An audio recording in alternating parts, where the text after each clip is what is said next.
இனாம் சமயபுரத்தில் உள்ள அருள்மிகு ஆதிமாரியம்மன் கோவில் மாசித்தேரோட்ட விழா வெகுவிமர்சையாக நடைபெற்றதில் திரளான பக்தர்கள் கலந்து கொண்டு தேரை வடம்பிடித்து இழுத்துச் சென்றனர்.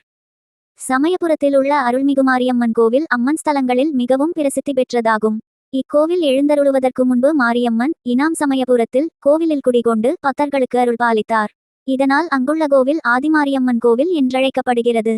சமயபுரம் மாரியம்மனின் அன்னையாகவும் தெற்கிலிருந்து தன் கடைக்கண் அருள் பார்வை கிழக்கிலுள்ள தன் மகளான சமயபுரம் மாரியம்மன் நோக்கிதான் ஆதிமாரியம்மன் காட்சி தருகிறார். சமயபுரம் மாரியம்மன் கோவிலின் உபகோயிலாக விளங்கும் இக்கோவிலில் ஆண்டுதோறும் மாசி மாத தேரோட்ட விழா நடைபெறுவது வழக்கம்.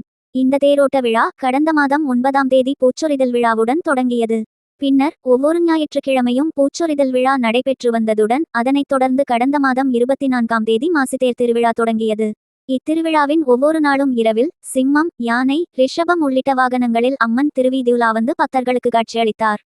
முக்கிய நிகழ்வான மாசித்தேரோட்ட விழா இன்று நடைபெற்றது.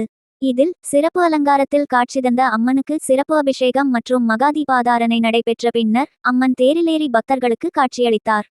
இதனைத் தொடர்ந்து தேர் வடம்பிடித்தல் நிகழ்ச்சி நடைபெற்றது. இதில் திரளான பக்தர்கள் கலந்து கொண்டு தேரை வடம்பிடித்து இழுத்துச் சென்றனர். இந்த தேரோட்ட விழாவில் பங்கேற்ற பக்தர்களுக்கு ஆங்காங்கே அன்னதானம் வழங்கப்பட்டது.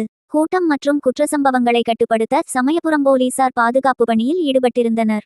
இந்த விழாவிற்கான ஏற்பாடுகளை கோவில் இணை ஆணையர் பிரகாஷ் தலைமையில் திருக்கோயில் பணியாளர்கள், குருக்கள் மற்றும் பக்தர்கள் செய்திருந்தனர்.